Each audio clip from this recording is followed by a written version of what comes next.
Colombia's Gustavo Petro, the former member of the leftist M19 armed rebel group, had vowed to refuse deportation flights until migrants were guaranteed dignified treatment. But now Colombia has backed down on this issue following Trump's tariff threats. Seemingly, it caved fearing a potential trade war with the United States just hours after President Donald Trump threatened Bogota with tariffs and visa restrictions for refusing entry to U.S. military aircraft carrying deported migrants. The de-escalation on Sunday night followed an earlier statement by Colombian President Gustavo Petro, who had announced retaliatory tariffs on U.S. imports and asserted that Colombia would not accept migrants unless they were treated with dignity and respect.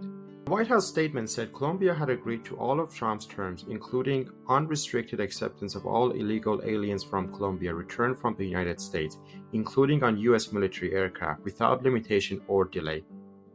Today's events make clear to the world that America is respected again, the White House said.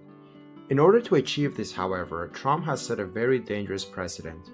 He announced that he planned to implement a travel ban and immediate visa revocation, along with visa sanctions targeting not just Colombian citizens, but Colombian government officials, their families, as well as supporters. He also pledged to increase border inspections for all Colombian nationals and cargo. Therefore, he's not just going after these countries, he's also attacking individual members of the government, most importantly based on their political beliefs, as well as their families and friends. These actions are just the beginning. We will not tolerate the Colombian government violating its legal obligations regarding the acceptance and return of the criminals they pushed into the United States, Trump declared on his social media platform, Truth Social. Later, Trump shared an image of himself in a pink striped suit and a fedora standing in front of a sign reading FAFO, an acronym for Fuck Around and Find Out.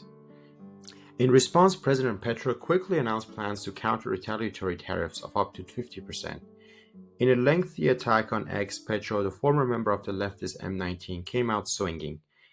He said he did not like traveling to the US anyways, as it's a bit boring, though he acknowledged his appreciation for Wild White Men, Paul Simon, and Noam Chomsky.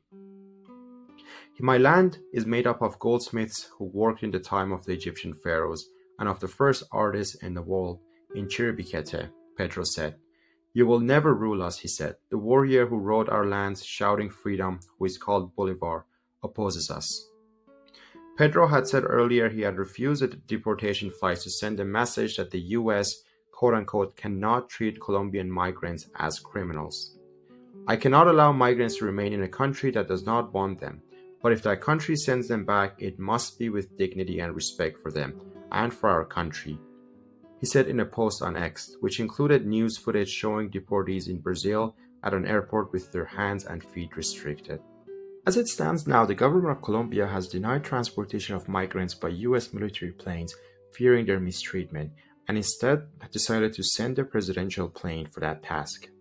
While in the short term this seems like a Trump victory, this behavior and the precedent that's been set would only go to show countries in the Americas the dangers of dependency on the US and highlight the importance and the necessity of solidarity to push back against the US imperialism.